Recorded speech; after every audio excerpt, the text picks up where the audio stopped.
Ya con los que estamos. Muy bien, muy bien. Entonces hoy tenemos varios temitas por tratar. Empezamos con el tema del título en particular, que lo hemos puesto así con farmacokinesis, pero también lo mismo, cómo empezar a evolucionar también con lo que uno debe ser la forma correcta de enfocarse y las caracterizaciones correctas que uno debe tener con respecto a este tema. Llevamos como unos 6 años, 7 años con Agrifar, cambiando el paradigma de lo que se llama antes la genética de productos. ¿Sí han escuchado ustedes el término, no? Bueno, regla número 1. Toda pregunta es válida. Regla número 2, cualquier momento de pregunta es válido. Regla número 3, se vale interrumpir. Regla número 4, se vale controvertir. Regla número 5, hagamos de eso un conversatorio que sea dinámico. ¿Vale? Con toda la confianza del mundo. Si no entienden, paramos, nos devolvemos, volvemos a explicar y seguimos adelante. Solamente tenemos, ¿cuánto tiempo tenemos de 4 horas y media? ¿Hasta qué horas? Listo. Entonces empezamos para poder avanzar lo más rápido posible. Entonces, aquí voy a empezar a romper también nuevamente el paradigma. Lo que dijimos inicialmente que vamos a cambiar el paradigma de la farmacokinesis. ¿Qué le suena a usted la farmacokinesis? ¿Qué le suena? Hoy vamos a hablar de productos químicos de uso agrícola en particular.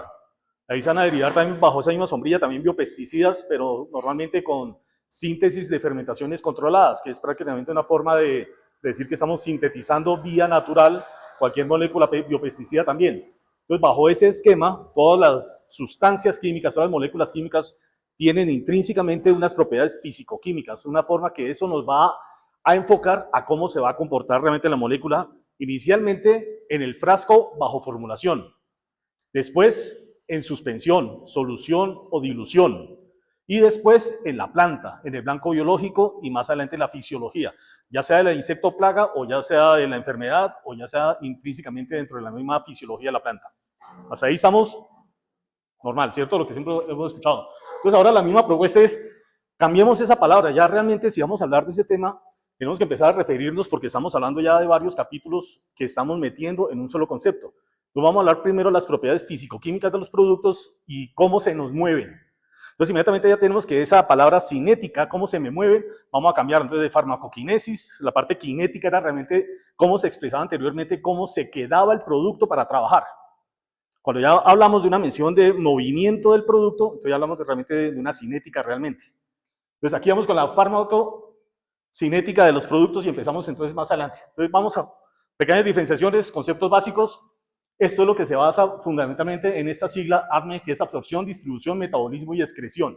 Esto es lo que está hablando propiamente de cómo se nos mete la molécula, a dónde va a llegar, por dónde se nos va a meter, cómo va a ser el tipo de sistemia que va a tener y cómo van a ser los mecanismos también de descomposición también dentro de la planta o dentro del mismo insecto también. Y la farmacodinamia se centra prácticamente en qué hace dentro del organismo, cómo se me va a mover, cómo me describe el mecanismo de acción. Esto aquí ya es una palabra que hemos escuchado frecuentemente con el concepto de la FRAC, con el concepto de la IRAC, con el concepto de la HRAC, ¿de acuerdo? Que es lo que siempre nos ha dicho y siempre nos ha repetido con mucha insistencia, el modo de acción, el modo de acción, el modo de acción. Entonces también es interesante ver que este tema, esta farmacodinamia, es lo que a mí me va a caracterizar ese mecanismo de acción y los efectos biológicos. Y por eso, un ejemplo para el caso del mecanismo de acción de polioxina B, la inhibición de la quitina de la citasa. Ese es el tema de la farmacodinámica. ¿Hasta dónde me va a llegar realmente? El modo de acción, por sus siglas en inglés también, entonces es esa descripción amplia y general de cómo el plaguicida afecta a la plaga o el patógeno a nivel bioquímico, la reacción bioquímica clásica. Y me responde a la pregunta de qué proceso fisiológico general interrumpe el plaguicida. ¿Hasta dónde me llega para poder causar el efecto letal? Por eso hablamos de plaguicidas. Entonces, el efecto letal sobre el blanco biológico. El mecanismo de acción, y aquí es una parte donde empezamos también a generar ciertas confusiones, nos enseñaron toda la vida que los mecanismos de acción era la forma como llegaba el producto también al blanco biológico. Pero aquí realmente tiene que ver con una respuesta que es qué sitio molecular o bioquímico específico está afectado. Y este es realmente el punto donde el IRAC y la FRAC me está hablando del mecanismo de acción. Exactamente ahí. Entonces, vea la diferencia. El modo de acción más generalista, mecanismo de acción mucho más puntual, más fisiológico. Y entonces, ¿qué hacemos con el otro concepto? Aquí está el ejemplo, entonces, ¿cómo decimos? Con el mismo ejemplo de la polioxina. Inhibición de la biosíntesis de la pared celular. Y casi que no hemos aprendido como ese mantra con los productos, con los fungicidas, con los triazoles, con el tema. Pero realmente el mecanismo de acción, de acuerdo a la FRAC, es la inhibición competitiva de la enzima quitina sintasa. Y es lo que nosotros vemos en la clasificación de la FRAC, que normalmente estamos catalogando como grupo químico también. Entonces, ese es el punto donde, obviamente, vamos a empezar a pulir el concepto de la farmacocinética. Y aquí sí llegamos a la forma de acción.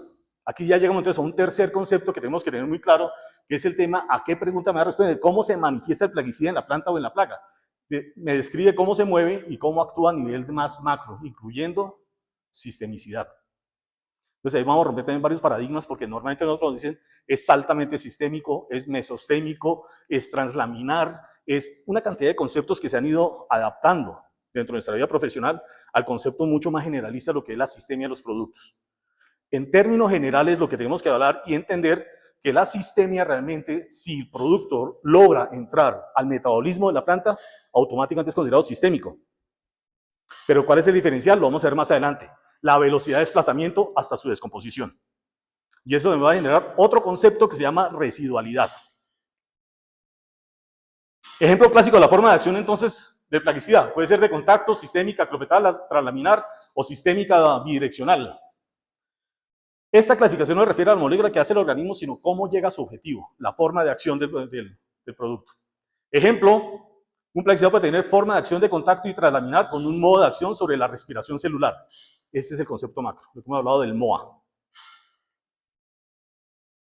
Y ya con eso, entonces, ahora sí vamos a ver cómo se me mueve el producto. ¿Cuáles son las características realmente que tengo que tener en cuenta para poder tener? Ustedes tienen aquí ya tienen entonces el documento, ¿no? Ese es un buen resumen de todo lo que son las características esenciales, físicas, básicas de las moléculas en general.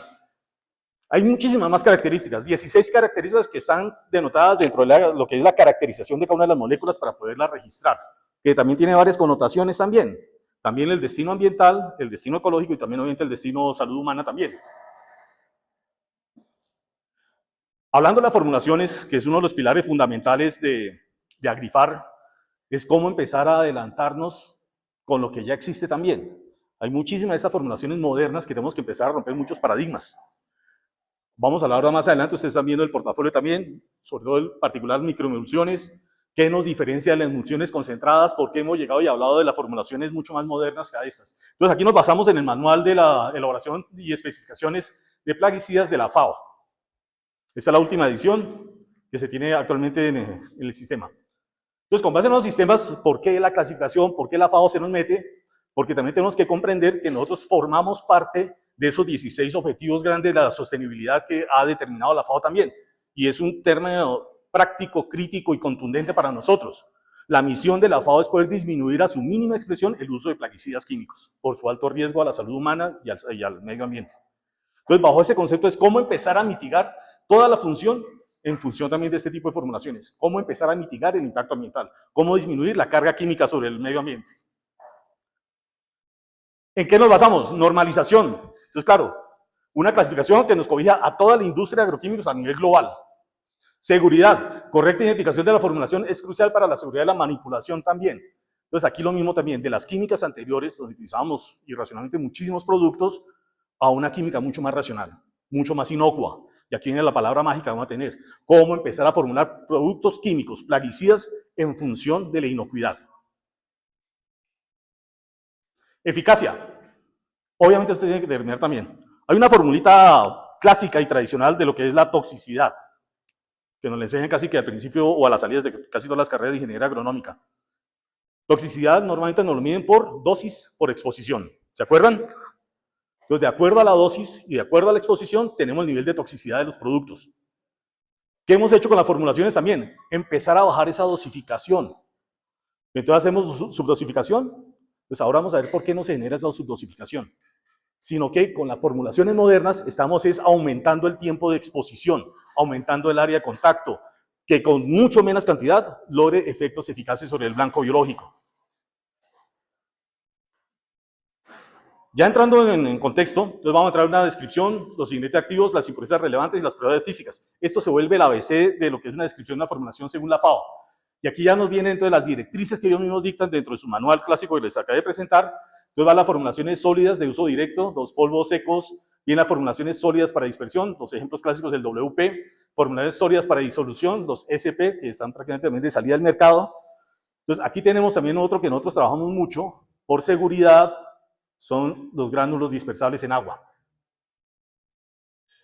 Para el caso de las soluciones simples, también las mismas directrices nos dicen dónde están los concentrados, las soluciones líquidas, las soluciones para el tratamiento de semillas, los líquidos miscibles en agua, y aquí tenemos ya de ahí en adelante varias dispersiones que nosotros conocemos. La clásica S, los concentrados dispersables, en el caso de las emulsiones aceite en agua, las EW. Ojo a esta, que esta también la vamos a meter en un grupo particular de formulaciones también por su importancia técnica. Tenemos también, las microemulsiones dentro de este grupo de emulsiones. Entonces, aquí, ¿cuál sería la diferencia entre esta solución para dispersión, la S y la ME? La vamos a ver también, rompiendo paradigmas. Pasar de formulaciones muy tóxicas, que incluso eran más tóxicas los disolventes, los coadyuvantes que venían en formulación con las S, a lo que es la técnica o la química moderna con las microemulsiones. Tenemos acá, entonces, para el caso de las suspensiones, concentrados, suspensión concentrada, tenemos suspensión concentrada para tratamiento de semillas, las cápsulas en suspensión, otra que les digo también, pasémosla a ese grupo importante de las formulaciones modernas también, para poder manejar ese tema de las formulaciones más modernas. Dispersiones oleosas, OD, que hemos trabajado bastante, las formulaciones líquidas de carácter múltiple, y aquí viene un tema que es bastante interesante, las suspoemulsiones. Aquí viene diferenciaciones, una suspoemulsión, una cápsula en suspensión y una EW. Y las microemulsiones prácticamente estaban catalogadas como unas de lenta liberación, slow release. ¿Qué quiere una lenta liberación? Claro, no se puede comprometer a que puede detener la liberación de la molécula en el tiempo, sino que realmente es un efecto físico muy sencillo. Mientras se logra romper esa protección con lo que viene de la formulación, hace que se pueda alargar el periodo también, esa residualidad que podemos manejar, sin el riesgo de generar contaminaciones ni bioacumulaciones indeseadas en el medio ambiente. Entonces, esa es la naturaleza de ese slow release, de esa lenta liberación causadas por este tipo de nuevas formulaciones. Para otras, entonces, si detectes pues ya formulaciones líquidas de carácter múltiple, entonces aquí viene lo que está prácticamente empezando a manejarse a nivel global de lo que serán las nuevas formulaciones. Empezamos a hablar ya de formulación mucho más micros. Algunas empresas están trabajando sobre el tema de la nanometría. Todavía estamos cerquita, pero todavía no hemos llegado a nanometría. Muchas empresas van a prometer la nanometría. El hecho que aquí vaya varios términos que van a involucrar nanómetros no quiere decir en esa tecnología de nanometría. Entonces también ojo a ese tema porque todavía estamos a nivel micro. Entonces todavía estamos ahí, estamos llegando muy al límite, estamos ahí en el punto, porque el día que logremos llegar a entender, manejar y comprender lo que es la nanotecnología en productos químicos de uso agrícola, nos va a cambiar totalmente el concepto químico de toda esta realidad. Ya está muy adelantado el tema de Argentina, está muy adelantado aquí a nivel de Latinoamérica, Argentina y Brasil, con respecto a las nanometrías en función de los fertilizantes. Que de pronto se han escuchado algunas ofertas ya en ese campo. Allá sí me atrevo a decir, allá sí hay unos avances que ya están mucho más comerciales de lo que sería la nanometría en plaguicidas de uso agrícola. Otras aplicaciones ya sería como el octavo grupo, que son prácticamente también para otras aplicaciones más para el hogar o la industria, que serían las espirales, las vaporizaciones líquidas, dispersiones en aerosol, mosquiteros con insecticidas redes, lo que de pronto en la industria del banano, con el tema de las protecciones de los bananos con plásticos impregnados de plaguicida. Las matrices de lenta liberación, mosquiteros y las bolsas de almacenamiento para larga duración. Este ya sería como ya el último grupo que sin embargo lo coloco para poder tener. Entonces, en este sentido, ¿qué hace Agrifar? Pues vamos a empezar a hablar de las formulaciones de Agrifar. Entonces, un pilar fundamental.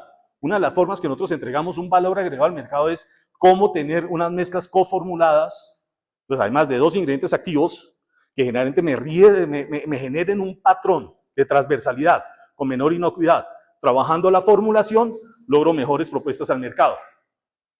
Mejorar la eficacia, mejorar el comportamiento de las moléculas en el medio ambiente, mejorar el comportamiento agronómico, y esto disminuye a su vez el riesgo ambiental y la seguridad industrial. Mitigar riesgos de aplicación, transporte y almacenamiento.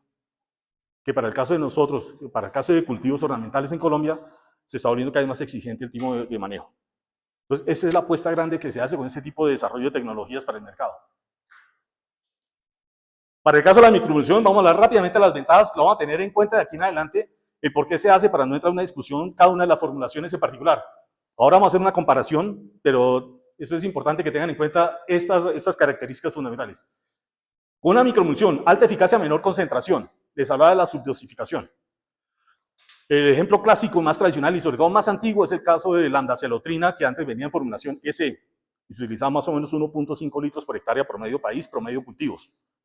Cuando lanzan el karate famoso Seon, cápsulas en suspensión, con la misma concentración, 50 gramos por litro, logran reducir casi 10 veces la dosis original. El primer cuestionamiento de ese producto era su dosificación. Y realmente lo mismo, el tamaño de partícula de una emulsión concentrada era como un balón medicinal. Al volverlo cápsula en suspensión, lo volvieron 1000 peloticas dentro de ese balón medicinal. Cuando yo lo arrojo al blanco biológico, si obtengo el balón medicinal, obtengo un punto de contacto nomás. Pero cuando yo arrojo esos 1000 pimpones, ya fraccionados como micro o cápsula en suspensión, logro muchísimos puntos de contacto. Si yo sumo esas áreas específicas, realmente estoy teniendo muchísima más área expuesta de contaminación o envenenamiento a mi blanco biológico. Entonces, eso hace que no sea una subdosificación, sino todo lo contrario, mejoramiento de la eficiencia en la famosa ecuación de toxicidad, que hablamos de dosis por exposición. Entonces, se bajó la dosis, pero se aumentó la exposición, solamente cambiando el tamaño de partícula a través de la formulación cápsula en suspensión. Lo mismo pasa con esta evolución de la emulsión concentrada a la microemulsión también. Entonces, por eso es que logramos una alta eficacia con una menor concentración. Manejo de la dosis, menor riesgo ambiental también. Seguridad industrial, mitigar los riesgos de aplicación, transporte y almacenamiento. Nuevamente lo mismo, el mismo concepto. Ya no necesitamos grandes cantidades de productos para hacer tratamiento de todas las áreas que necesitamos. Mejora el efecto de dispersión de fungicidas, aumentando el área específica de contacto. Entonces aquí ya sería lo contrario. Con una microemulsión necesitamos solamente crear la película para que el producto pueda entrar, ya sea sistémicamente o que se me quede bioacumulado, generando protección o efecto protectante bioacumulable. Entonces la pregunta del millón. Los tamaños de partículas de estas microemulsiones están más o menos entre 8 y 12 micras. Es decir, que estamos hablando de micras, todavía no estamos hablando de nanómetros. Entonces, de 8 a 12 metros. ¿Cuál creen ustedes que es el tamaño promedio de una espora de botritis? ¿Quién la ha medido? Un domingo aburrido. Saca su estetoscopio y mide una espora. ¿Quién tiene un dato? ¿Quién se aproxima más o menos? ¿Quién se imagina una espora de botritis? Tan chiquitica y tantos daños que nos hacen. El promedio del diámetro de una espora de botritis está entre los 40 y los 60 micras. Y solamente necesitamos una película de entre esas 8 y 12 micras para poder producir el efecto fungicida. Ya no es como antes, que necesitábamos casi que pintar el tejido vegetal para producir un efecto protectante con el antiguo mancozeb, con el antiguo oxicloruro, con el antiguo caldo bordelés. Necesitamos pintar el cultivo a punta de cobre para generar efecto protectante. Y ni siquiera con esa capa de pintura que le metíamos era lo suficientemente eficaz para mantenerse en el tiempo. Entonces, por eso fue que evolucionó a ese tipo de formulaciones. Y de ahí nace, bueno, ahí sí hagamos una anécdota rápida. La primera propiedad físico-química descrita la llamaron tenacidad, y era la capacidad de fijación de la molécula a la pared celular. Esa tenacidad finalmente se evaluó cuando llegaron los ditiocarbamatos, entre eso el propineb, el mancozeb y todo este grupo grande, los MCA y todos los protectantes, que tenían una mejor adherencia. Y eso simplemente pasó de decir que teníamos 3 días de residualidad manejando el caldo bordelés a tener 8 o 10 días de residualidad. No era mucho, no era tanto, pero en ese momento fue el salto tecnológico en función del control de enfermedades. ¿Acuerdan el famoso hambruna de Irlanda en 1894, que mató 1,5 millones de irlandeses por culpa de Phytophthora en papa? Entonces, para los fungicidas protectantes mejora la cobertura, para los fungicidas sistémicos aumenta el área de entrada, la sistemicidad. Menor capa, entonces también los microporos, los tricomas, los estomas, todas esas áreas de entrada también activas y pasivas también se vuelven más vulnerables a que el producto sistémico pueda entrar mucho más fácil al tejido vegetal. Para todos los insecticidas mejora obviamente los modos de acción, contacto, inhalatorio e ingestión, mayor eficacia en la actividad insecticida. Clásico ejemplo de también los insecticidas de contacto. Nos imaginamos normalmente el disparo de la gota de agua al momento que sale la bomba de aspersión, golpeando el insecto, contaminándolo y derribándolo. El otro efecto es el efecto de contacto vía de los tarsos de las manos, por donde caminan las plagas, la superficie contaminada. Es ahí donde realmente hay una altísima eficacia en el control de las plagas vía contacto. Para el caso de que haya una comparación acá de las emulsiones concentradas y las microemulsiones. Entonces hablemos de estas principales características, más o menos rápidas y de manera de resumen. ¿Qué es lo que se ve en cuanto al número de fases? La fase es lo que usted ve realmente en el frasco antes de ponerlo en el tanque de agua. Entonces, uno está con el número de fases que en la emulsión concentrada es igual a un base en el tanque, y esto fue una macroemulsión de 2 fases aceite en agua, lo que hemos visto siempre como cuando aplicamos el producto que es de un color casi como un aceite, y cuando entra en contacto con el agua, ¿qué color toma? Blanquecino, ¿no? Lechoso.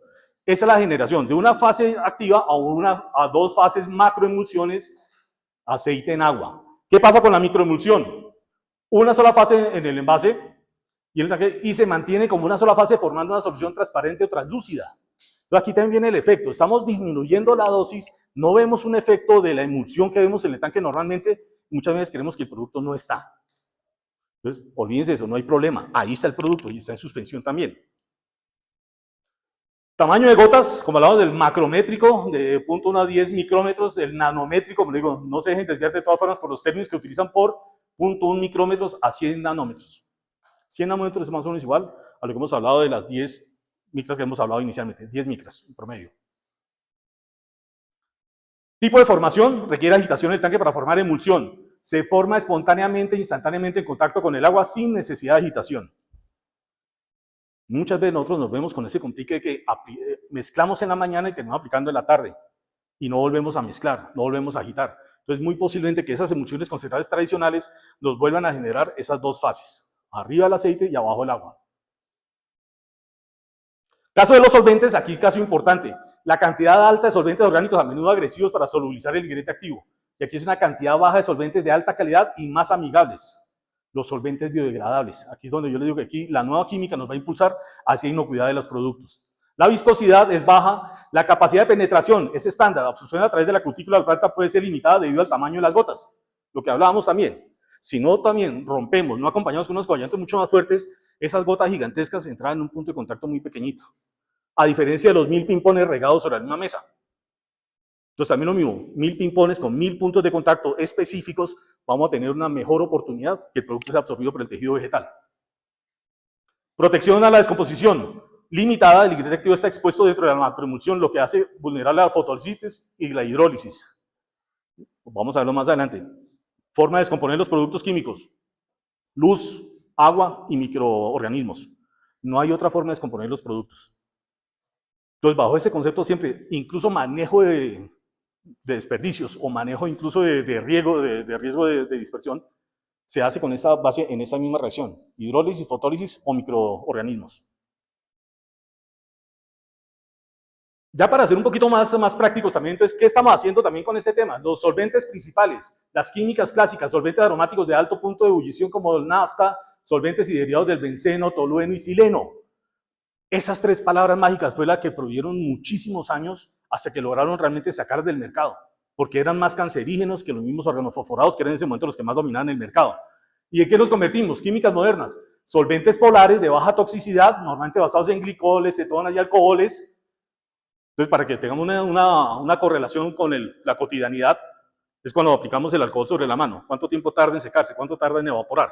Entonces, prácticamente es el mismo función también. Que se evapore rápidamente, que se descomponga rápidamente, para que no me genere un efecto contraproducente. Emulsificantes y tensioactivos, sistemas simples, mezclas de uno o dos tipos de tensioactivos.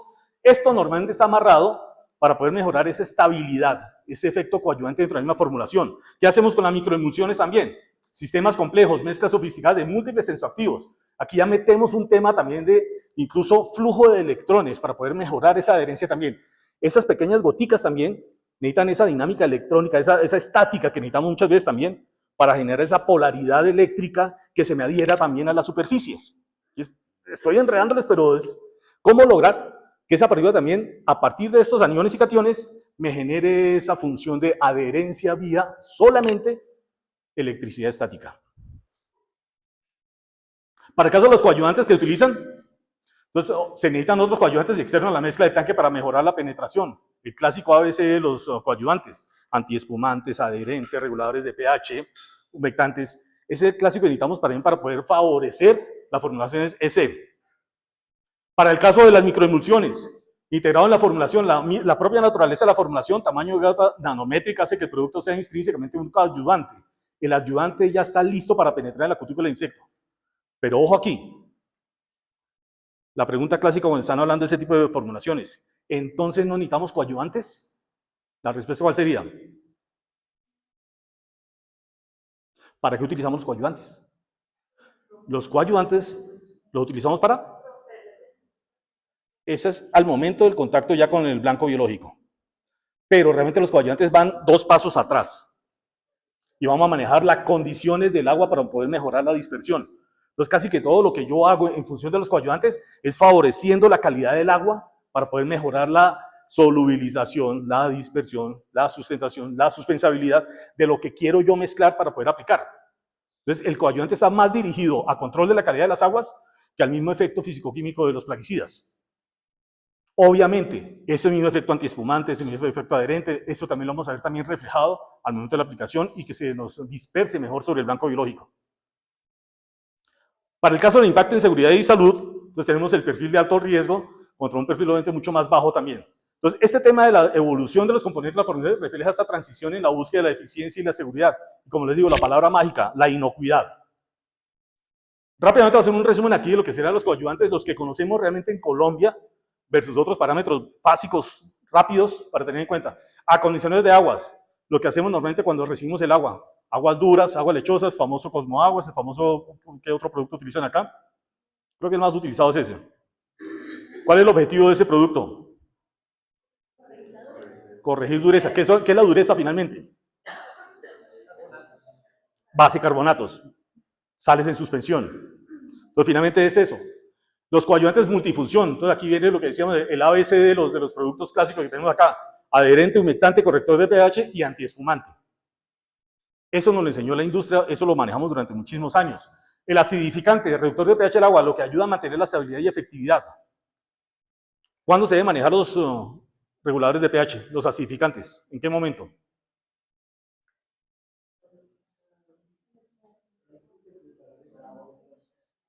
Pues, normalmente, si yo he hecho un buen manejo de los carbonatos, si he hecho un buen manejo del antiespumante, si ya tengo un efecto buffer, el agua se me va a buscar pH neutro 7, ¿cierto? Y ahí mezclamos con los productos que tenemos. Ahí puede haber una variación en el pH. ¿Qué pasa cuando mezclamos también con fertilizantes? Normalmente sales solubles. Se nos tiende a basificar o alcalinizar la solución. ¿Qué pasa si utilizamos muchos herbicidas también? Cuando necesitamos aplicar herbicidas, normalmente tienen que ser muchísimo más ácidos. Los fungicidas y los insecticidas. ¿En qué pH manejamos los pH normalmente, insecticidas y fungicidas? Lo tenemos como una regla, ¿no? 5,5 a 6,5. Ácido, ligeramente ácido. Ya está rayando en el ligeramente ácido, ¿cierto? En ese intervalo de 5,5 a 6,5. Y ahí es donde se tiene que mantener. Entonces, normalmente lo que hacemos después de aplicaciones, debemos medir el pH para poder utilizar y justificar el uso del acidificante, para poder generar ese efecto del pH. El pH 6,5, 5,5 y 6,5, ¿en qué momento es que me funciona que sea ácido o en qué momento me funciona que sea básico? ¿En la suspensión o al momento que lo aplico? ¿Cuál es el momento crítico de ese 6,5 que lo recitamos por naturaleza, ¿no? Los fungicidas e insecticidas tienen que trabajar entre 5,5 y 6,5. Mantra. ¿Cuál es el momento real que me funciona ese pH para que me trabaje el producto? Lo que hablábamos del momento del contacto con el blanco biológico o con la adherencia al tejido vegetal. Es ahí por polaridad del mismo tejido vegetal que necesito esa ligeramente acidez para generar esa fricción, para generar efecto cinético, para que me mejore la adherencia, para que me mejore la sistemia. En ese punto, de verdad, es cuando yo necesito realmente el pH ligeramente ácido. No en la suspensión, no al momento de aplicación, no en el equipo de aplicación. Ya el momento que está, el momento de verdad, ¿cómo logré? ¿Cuántas gotas por pulgada cuadrada tuve para que el producto se me adhiera? Ese es el momento de verdad realmente del pH. Aceites agrícolas, esa es una clásica también, y por eso lo dejé por aparte y pegado a los siliconados. Siliconados en sector ornamentales de exportación, nivel de uso. ¿Quién usa aquí siliconados? ¿Quién ha utilizado siliconados? ¿Por qué? Coformulados con siliconados, ¿de acuerdo? Entonces tiene que bajar la concentración. Para que no me, porque el efecto clásico es tensoactivo, rompedor de tensión artificial, ¿qué palabra? Rompedor de tensión superficial. Entonces, ese efecto también lo tiene el aceite agrícola, pero el aceite agrícola a su vez también me da mayor densidad de aplicación. Entonces me genera una mayor penetración en el canope del cultivo. Entonces, cuando realmente yo pues, tengo o dos oportunidades, o herbicidas para que me penetren mejor dentro del perfil del suelo, o insecticidas y fungicidas que me penetren en el canope cuando ya me puede presentar un efecto sombrilla. Entonces, es ahí cuando se justifica una aplicación de aceite agrícolas. Cuando mi blanco biológico se me oculta en el tercio inferior del cultivo. Cuando la plaga también tiene por mecanismo de defensa que tan pronto siente la aplicación, se bota al suelo. Entonces también vamos a buscar que ese producto también me logre penetrar en ese canope del cultivo. Eso va a ser rápidamente, no lo quiero poner, pero les va a quedar a ustedes también como soporte de material cuando lo quieran consultar. Ya esta realmente la segmentación de todos los coayudantes del mercado internacional. Los acondicionadores de agua, los reguladores de pH, los humectantes y penetrantes, los siliconados, los adherentes y pegantes, con su función principal y su efecto práctico en momento de uso. Aceites y minerales, antiespumantes, agentes antidrift y los dispersantes. De todas esas características, cuando llega a la industria, coge un poquito acá, coge un poquito allá, arma el cóctel, lo mezcla y nos lo vende, de acuerdo a las propiedades que necesitemos realmente. Pero estas son en función todos los coayudantes que necesitamos en el mercado y de aquí sacamos los cócteles de los surfactantes que tenemos tradicionalmente en góndolas. Recordamos rápidamente todas las ventajas de la formulación de WG. Mucho más seguro, no hay polvo libre, facilidad de la dosificación, posee fluidez y densidad aparente constante. Este concepto es muy fuerte, sobre todo con el tema del WP, y sobre todo cuando uno pasa a periferia, cuando dice, ¿y cuánto WP le aplico por bomba de 20 litros? La gente decía, aplíquele 3 cucharadas soperas por bomba de 20 litros. O la gente misma cogía con los mismos vasitos medidores volumétricos, volumen a volumen, y sacaban el producto del WP y lo mezclaban directamente así. Y hacían una equivalencia 1 a 1 en peso-volumen. Pero realmente cuando no se tiene esa densidad aparente constante, como pasaba el WP, dependía si el producto estaba recién viajado en avión, si había sido almacenado mucho tiempo, si había tenido otros empaques encima, o siempre lo habían abierto y lo habían dejado expuesto y se había expandido el producto. Entonces, esa densidad aparente es supremamente voluble. En los WG es constante y la proporción más o menos por densidad en promedio es 1.1. Entonces, es muy fácil medir peso a volumen cuando yo necesito dosificar un WG. Si no tengo las herramientas de las grameras, de las básculas. Entonces puedo perfectamente, a través de la ecuación 1.1, medir el volumen que necesito de WG. Menor riesgo de contaminación ambiental, almacenamiento, manipulación por derrames accidentales. ¿Qué es más fácil, barrer un WP o barrer un WG? Entonces, eso también está dentro de esas mitigaciones que se tienen al momento de los derrames. No deja residuos contaminantes adheridos a los envases. El tema del triple lavado, el tema de la cosa, cuando se abre el paquete de WP, que se dispersa muchísimo polvo también, que también nos genera contaminación, se nos adhiere a la ropa, en el WG no pasa eso. Seguridad industrial, mitiga riesgos de aplicación, transporte y almacenamiento.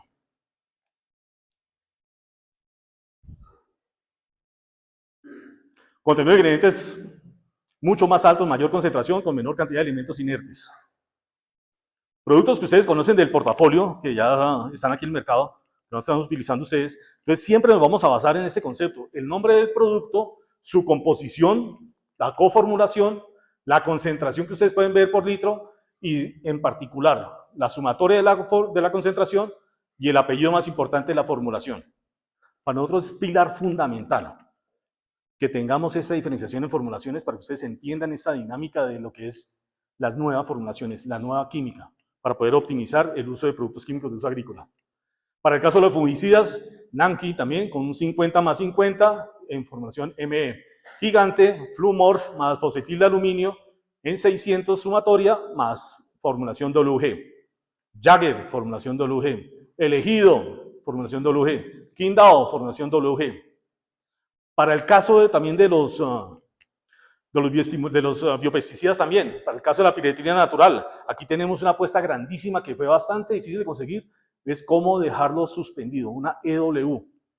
Dentro de la misma química tradicional de los productos, acuérdense que son dos grandes grupos, o los que son solubles en agua o los que son solubles en solventes orgánicos. Los que son hidrofílicos o los que son lipofílicos. Eso nos va a determinar también por qué formulación podemos trabajar y cómo podemos estabilizarla también. Polioxin, una fermentación controlada, pero nos lo deja trabajar en microemulsión. Entonces aquí vean las diferencias con respecto a otros polioxines que vimos llegar al mercado y que por su comportamiento ineficiente, realmente errático, fue que prácticamente salieron del mercado. Pero este tema, lograr este tipo de formulaciones nos va a garantizar esa estabilidad del producto también. Para el caso de Tricas, extracto de árbol de té con casibamicina, también lo mismo, la sumatoria de su concentración en formulación ME. Veras, fotiacetate de fluorpirán en formulación micro-E. Mítico, suspensión concentrada. Este es un producto que tiene 3 insecticidas mezclados. Todo trabajaba, todo lo fue llevado para que lo pudiéramos llevar a microemulsión. Al hacer las pruebas de suspensibilidad y poder mantener, garantizar esa estabilidad en la formulación, no fue mucho más estable con la suspensión concentrada. Pero el tamaño de partícula lo logramos. De una suspensión concentrada con tamaño de partícula para una microemulsión, pero formulado y suspendido en medio acuoso. Entonces, ese producto, a pesar que se pueda denotar con una suspensión concentrada tradicional, realmente tiene muchísimas las ventajas de las microemulsiones. Concreto, diafenturón con etaxazole, microemulsión.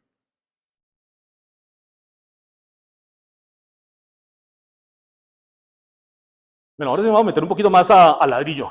¿Cómo estamos de tiempos? ¿Cómo estamos de tiempos?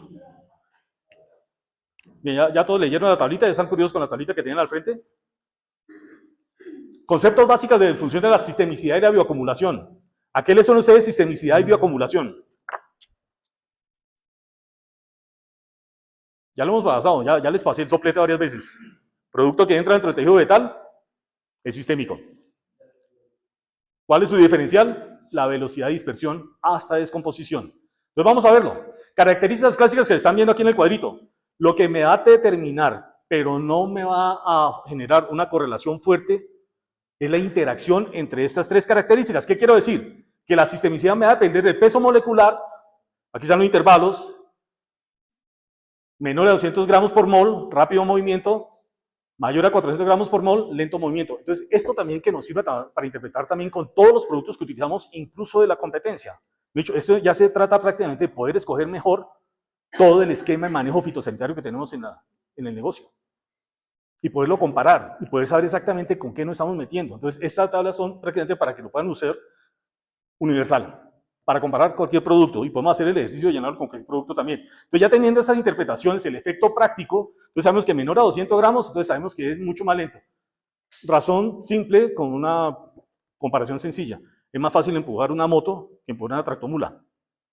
Pero lo mismo pasa dentro del tejido vegetal. Es mucho más fácil mover partículas livianitas que partículas muy pesadas. Entonces sabemos que una partícula livianita podemos llevarla por muchas partes de muchos organelos, por muchos órganos de la planta, con mayor facilidad que tenemos que empujar una gran masa.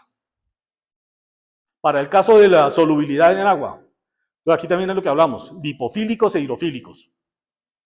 Entonces también eso me va a tener una consideración con el tema de la sistemia también. ¿En qué función? Solubilidad, menores a 5, tendencia y movilidad, mayores a 5, translaminar o sistémico. Cuando tengo una solubilidad inferior a 5, ya sé que me va a quedar siempre por fuera de las células. Su único movimiento va a ser o superficial o entre las células. ¿Cómo llamamos el movimiento entonces? ¿Intra o intercelular? ¿Inter o intra? ¿Por qué inter y por qué intra?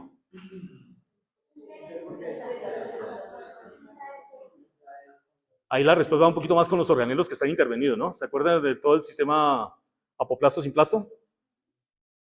Entonces, ¿cuál es el que logra realmente absorber para meterse de célula en célula, célula en célula, o que definitivamente no me entra por baja solubilidad y tiene que irse entonces intercelularmente? Coeficiente de partición. Esa es una propiedad que es muy utilizada, que es finalmente cómo mido la afinidad lípida de los plaguicidas. Entonces, si el producto se acumula o si entra dentro de él. Entonces, aquí viene la interpretación del coeficiente de partición o simplemente el KOW. Cuando viene con productos de menos 5.6 a 2.5, propiedades sistémicas. De 2.5 a 4, avance gradual, fijación en la cutícula. Este es el grupo de lo que llamamos los mesostémicos, los translaminares. Ahí están, de lenta sistemia. Y los mayores a 4.5, productos de muy baja movilidad, mayor persistencia. Mayor frecuencia de este tipo de productos, de mayor a 4.5, o son insecticidas, que son netamente de contacto, o herbicidas también. A ver, aquí que dice, coeficiente de partición. Aquí hizo falta un intervalo, listo. Conceptos básicos. Ah, perdón, estaba tomando fotografía. ¿Alcanzó a tomar foto? Nos devolvemos. Alcancé a verlo con el rabillo del ojo. ¿Listo? Vale. Conceptos básicos. Tipos de sistemicidad. Nuevamente lo que estamos hablando. Tipos de sistemicidad. ¿Por dónde nos movemos? Intracelular o intercelular. Apoplasto o simplasto. Haces vasculares. Xilema o floema. Y aquí vamos a pensar en nuestra fisiología vegetal. Si es xilema, ¿para dónde va? Si es floema, ya puede tener una mejor distribución, ¿no? Dirección de movimiento, entonces.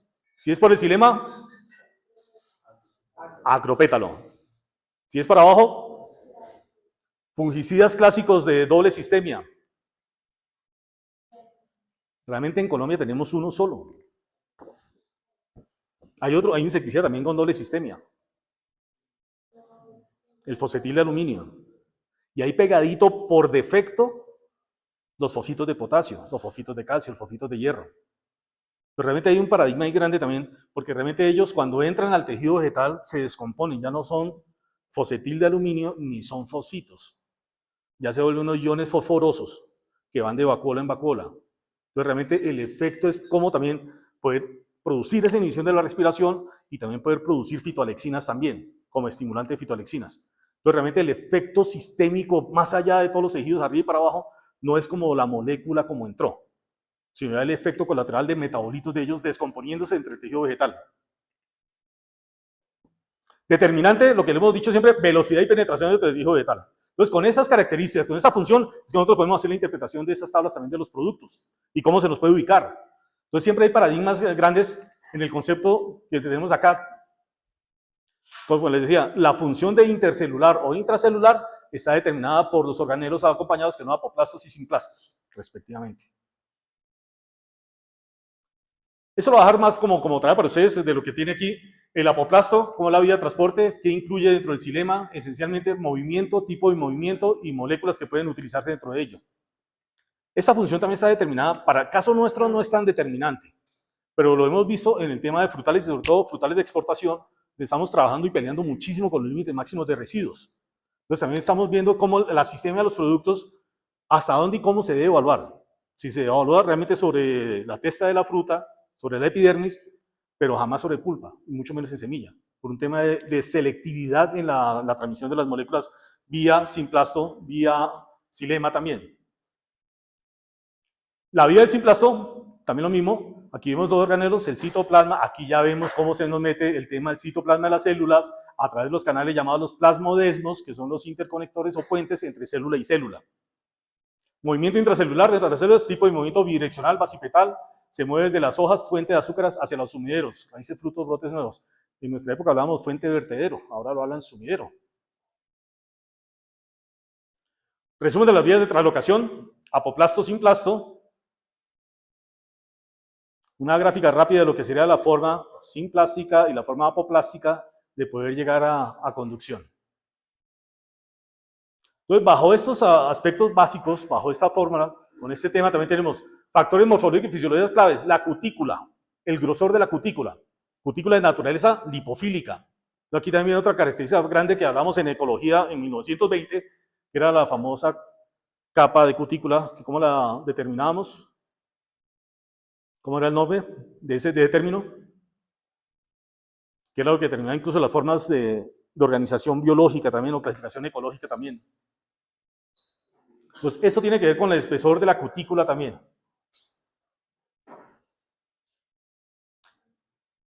Lo que le decía, todos los organelos que tenga, cutícula, estomas, densidad de estomas, tricomas, flujo de transpiración y fotosíntesis, todo esto me está determinando todos esos factores de determinación, porque también no solamente es colocarle el producto y que él se me va a absorber fácilmente, sino que también la molécula tiene que romper muchas barreras para poder llegar a esa sistemia también.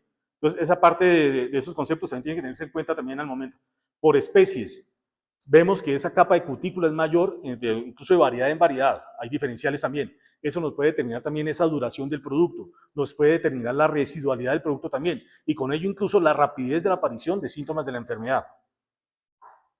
El concepto de acumulación es sencillo, es lo opuesto a la sistemicidad. Lo que no entró en tejido vegetal quedó por fuera, quedó expuesto. El concepto de bioacumulación viene prácticamente del concepto ecológico, el producto que se me bioacumula en el sistema o en el medio ambiente o en el hábitat. Entonces realmente viene el concepto de la bioacumulación.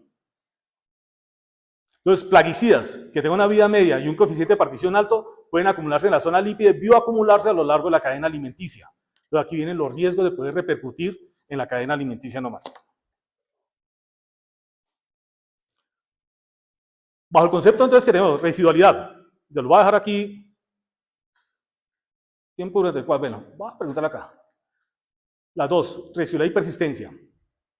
Definiendo el tema de la residualidad, ¿cómo mido yo la residualidad de un producto? ¿Quién me puede dar un dato de cómo mido yo la residualidad de un producto? Y les estoy dejando el soplete, el auxilio. ¿Cómo mide usted residualidad de productos? El tiempo. ¿Quién dijo algo? ¿Quién dijo algo? Escuché voces bajitas, como temerosas. Sobre el organismo, sobre el blanco biológico. ¿Cierto? Días control, es eso. Entonces, ¿cuándo es el día cero de la residualidad? El momento de la aplicación. Hasta que aparezca nuevamente o el patógeno o la plaga nuevamente resurgente. Paradigma grande. Muchas veces esa ventana entre que desaparezca el producto y resurja la plaga, normalmente las empresas también lo asocian a la residualidad total del producto. Hay un momento que es un vacío ecológico que también, mientras se recupera la población, de todas formas a nosotros no funciona como días control porque se me va a alargar los días en aparecer nuevamente en la población que me puede generar un daño económico para poder manejar el concepto de los umbrales. Entonces es válido, pero el efecto químico, el efecto puntual, debemos medir realmente cuando el producto y sus metabolitos secundarios no me generan afectación sobre el blanco biológico. Ese es el concepto de residualidad. Momento de aplicación, cuando ya no me haga efecto sobre el microorganismo. Persistencia de todo el ambiente. Degradación de la molécula, punto clave. Día cero de la persistencia. ¿El momento de qué? No, va mucho antes. ¿Desde dónde? Mucho antes. Por eso existen las fechas de vencimiento. La persistencia se dicta del día cero al momento de la formulación y el empaque. A partir de ahí la molécula empieza a generar toda su dinámica, toda su hidrólisis, toda su fotólisis, todo su tema de descomposición hasta poder llegar al momento. Según el ICA, según la reglamentación colombiana, ¿en cuánto está determinado esa fecha de vencimiento? Reglamentariamente son 2 años. ¿Para qué? Totalmente. Totalmente diferentes, porque están renovando toda la... Es más, en este momento está todavía en estudio la resolución para poder determinar eso. Pero hablando de productos químicos de síntesis, entonces hablemos de lo que tiene el reglamento para registro de productos químicos de uso agrícola. Hablan de 2 años, estándar. Brasil, 5 años. Entonces ahí estamos en el día cero de la persistencia, entonces, formulación. 2 años en frasco y nos hacen evaluar periódicamente, nos hacen el muestreo para que el producto mantenga el estándar de la concentración que está en etiqueta.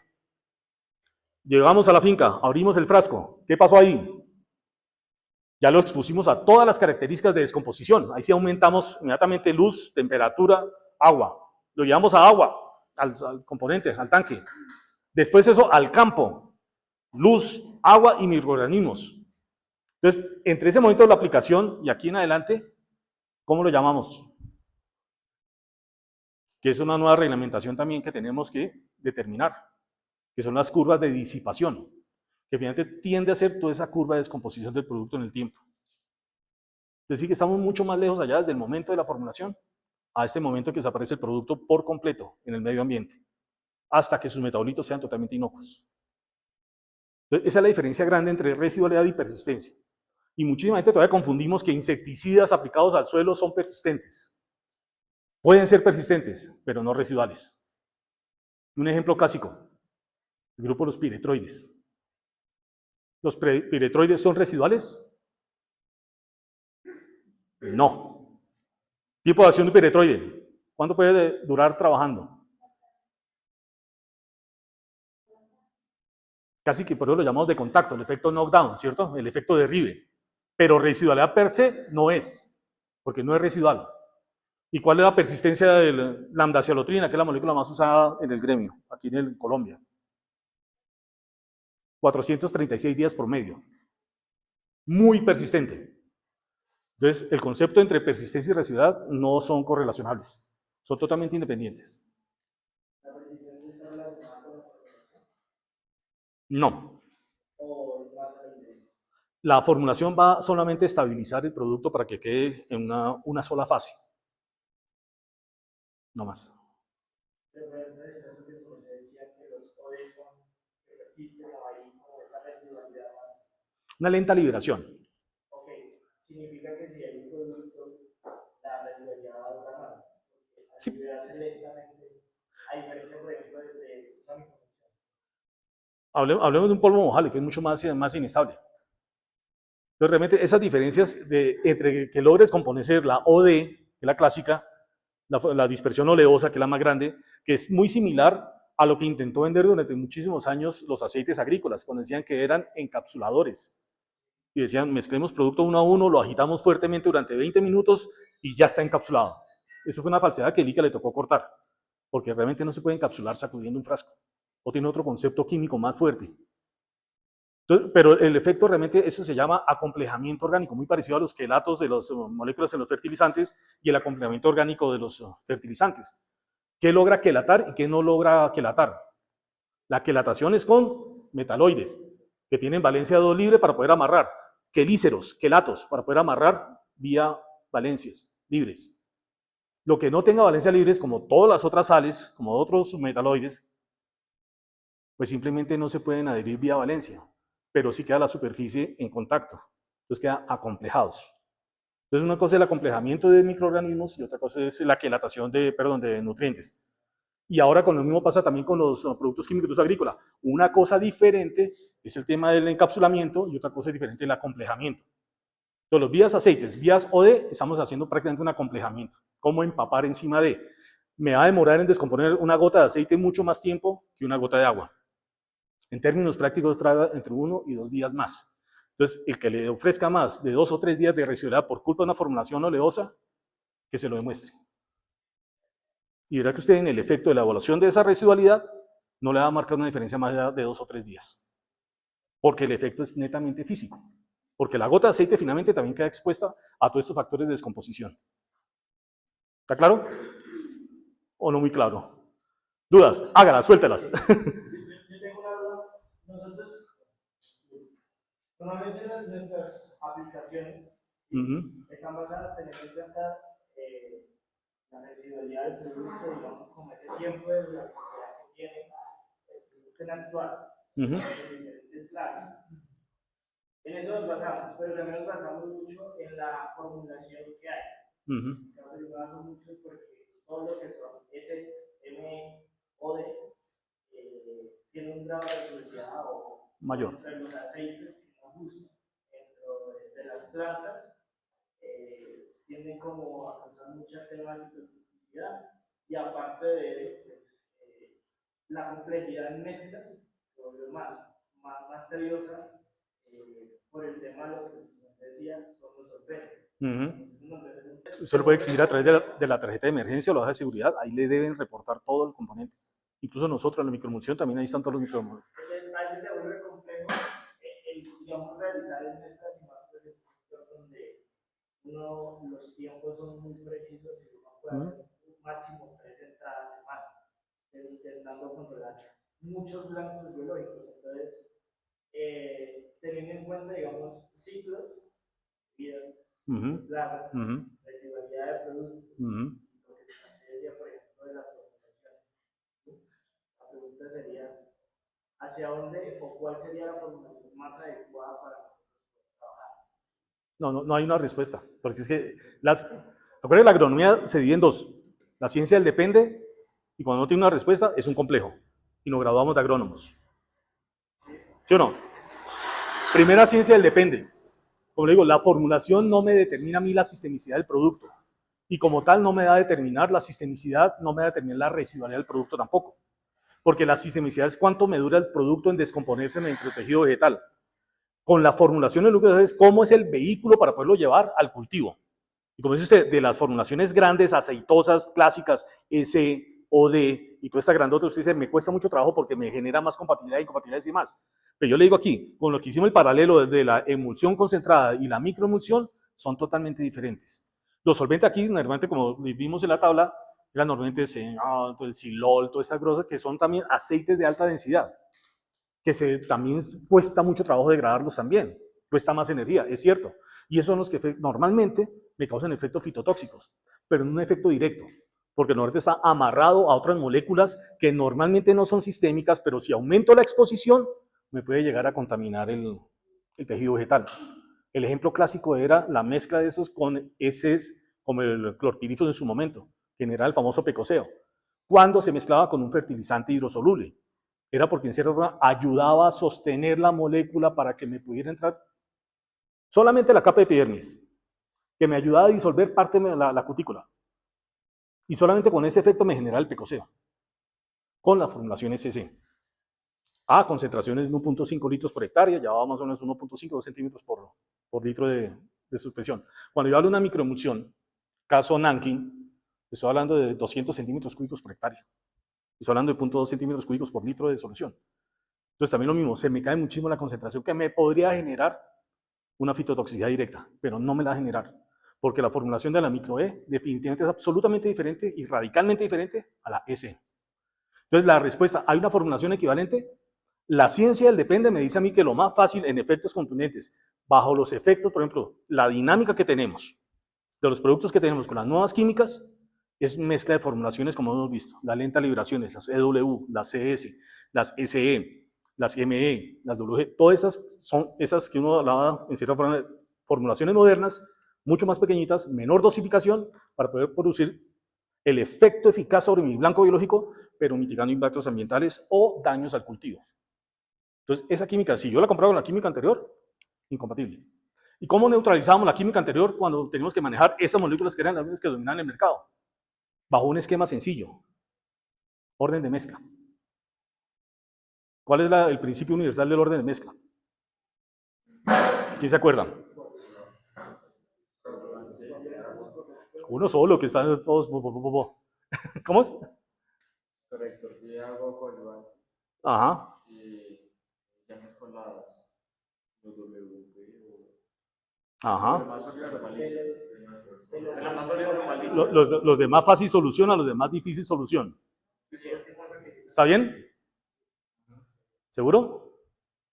Yo tengo 1 litro de agua. Adecuado con los cobayentes de las demás cosas. Voy a llegar al momento de la formulación. Una aplicación lipofílica, que no es hidrosoluble. Si es lipofílica, es hidrofóbica, ¿cierto? Entonces no se me disuelve en agua. Entonces mezclo el aceite y me queda ahí, en teoría, la fase. Me queda suspendido. Y después, en esa fase acuosa, puedo llegar a mezclar los de fase y solución, ¿cierto? WP, SC y demás. ¿Es el gradiente correcto? Pregunta el millón. Primero los lipofílicos, después los hidrofílicos. Hablando del agua, ya está neutra. Ya tengo el solvente 100%, llama 1 litro de agua pura. ¿Quién me dice lo contrario? ¿O quién apuesta? O sostenemos que es primero aceites, después aguas. Primero liposolubles, después hidrosolubles. No, hágale. Cuando uno ve la orden de mezcla, más allá de eso, o uno lo habla desde el lado de la organización. Digamos, le dicen, no, por cálculos y por último, C. Sí, que cambió totalmente el gradiente. Uno se fija más que todo es en la formulación al momento de la premezcla. Por eso hablábamos de los esquemas de formulación de la FAO. ¿Se acuerdan que le pasamos las directrices? Las primeras que presenté fueron las hidrosolubles. Después fueron las liposolubles. Ese es el gradiente. Primero las hidrosolubles. Porque sé que son tan hidrosolubles que no me van a saturar el medio de dispersión. Y se me incorporan a la fase soluble. Pero las dispersiones, las oleosas, las emulsiones, no se me van a combinar en el soluto. Entonces se me vuelve una suspensión.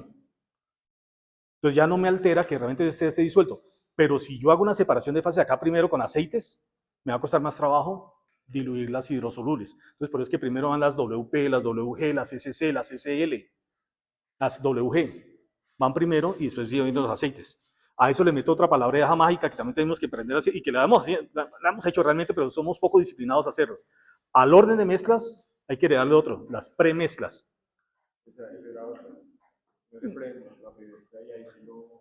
Ya, exactamente. Ya cuando uno logra hacer premezclas, conociendo ese tema, ya el orden de mezclas se le amortigua muchísimo, se le facilita totalmente.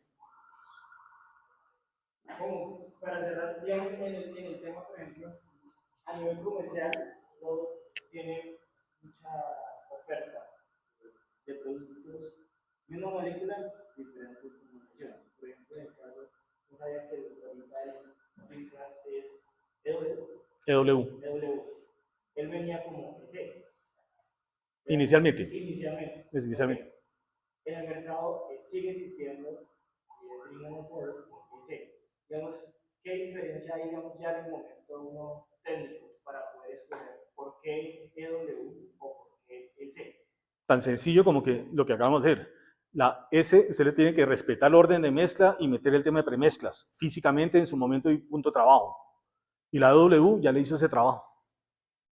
¿Qué es EW exactamente? ¿Cuál es la definición de EW? Emulsión, aceite en agua. Aceite en agua. ¿Qué quiere decir? Que ya mi molécula lipofílica está suspendida en medio acuoso. Premezcla. Entonces, si yo le adiciono más agua, le pongo más agua, la suspensión va a ser mucho más estable. Casi que me viene en una sola fase. Cuando usted se da cuenta, usted ni siquiera tiene que agitar. Y usted lo mide normalmente cuando usted aplica el producto. Luego uno cae y empieza a generar una columna, rebote y empieza a dispersarse. Después se calma y tiene que agitar. Con las formulaciones modernas, cuando empieza a caer, la idea es que ni siquiera me genere columna, sino que simplemente empieza a generarme hongos invertidos y es la dispersión del producto en la fase acuosa. Ya cuando llega al fondo, él mismo empieza a homogenizarse de abajo hacia arriba. Ahí es cuando las formulaciones modernas me están trabajando. Es cuando usted sabe realmente con qué producto me estoy enfrentando. Solamente con una prueba básica. Un botellón, 1 litro de agua y la dosis por centímetro cúbico. Y ahí usted sabe realmente cómo se me comporta el producto. Cuál me cuesta más trabajo y cuál me cuesta menos trabajo. La coctelera. Ahí sí la coctelera, sí señor. Pues ese es el punto. Proceso de degradación, ya se lo he mencionado 3 veces, biodegradación, fotodegradación, hidrólisis química. Solamente existen esos 3 caminos para descomponer.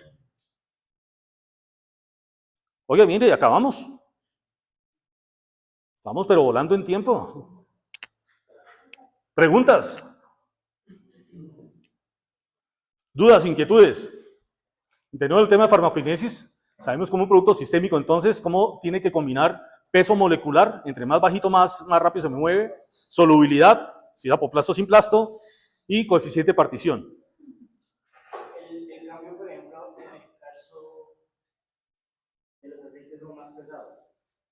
Tienden a tener mayor peso molecular. Okay. Es decir, que normalmente a veces no los asocia a que no tienen tanta asistencia. Sí, por densidad. sí. Digamos, en el caso de ese cambio de formulación, mejora esas cualidades de sistema o algo. Haciendo la diferencia también, la emulsión concentrada sería el mismo camión. Cuando vuelvo a microemulsión, entonces no lo convierto en un camión doble troque, sino lo convierto en camioneticas, furgonetas. Entonces es más fácil que me pasen varias furgonetas a través de en diferentes puntos, y me lleve el producto a diferentes puntos o blancos biológicos. Entonces, claro, es fraccionar también ese peso molecular grandote que tengo como una emulsión concentrada. Entonces sí hay una especificidad con respecto a esa diferencia. Abajo la química empieza a cambiar totalmente, como digo, y no solamente era la molécula per se, sino también todo lo que acompañaba con coadyuvantes, emulsificantes y demás. Como digo, y le repito, debe decir, uno debe conocerlo. Pero ya el tolueno, el sileno, el silol, poliol y todo eso están prohibidos por cancerígenos. Entonces, todos ahora están buscando nuevas cosas. Las microemulsiones están formadas prácticamente, como le decíamos, glisol, en polioles, esos son muy sencillos, grasas muy básicas, muy livianitas. Aceites prácticamente, como llamamos también los alcoholes en azúcar. ¿Recuerdan los polioles? Que son azúcares, unos carbohidratos supremamente lineales, pequeñitos, que se meten por entre todo poro. Entonces, esos son los componentes orgánicos que forman la microemulsión. Entonces, eso facilita la entrada por todas partes. A diferencia de macromoléculas que se arman unos nudos gigantescos para poder generar, amarrar el radical, la cosa, el cis, trans, alfa, beta, gamma, para poder generar estructuras pesadísimas. Yo también tenía que ver por dónde tenía que entrar. Entonces, cuando yo aligero esa molécula, la aplano, formo unos solventes mucho más dinámicos, mucho más solubles, mucho más identificables, mucho más naturales, la molécula pasa mucho más rápido. Entonces, le logro dar mayor sistema al producto, pero ya por una naturaleza intrínseca a la propiedad. Que se lo facilito ¿cómo? La formulación, véala también con una forma de hacer, pavimentar la vía de entrada. Y una vez llega ahí, hasta ahí lo acompaña. Sigue usted derecho su camino. ¿Y cuál es el punto de entrada cuando él entrega la molécula? Cuando se adhiere a la pared celular. A partir de ahí, mijito, váyase. Para el caso del insecto, hasta donde llega, se puede cubrir, se puede tener, exponer el producto y que penetra su principal acción. Inhibidores de síntesis de quitina. ¿Por dónde entran las síntesis de quitina? Los inhibidores. Y esos son productos muy pesados. Necesitan mayor tiempo de exposición.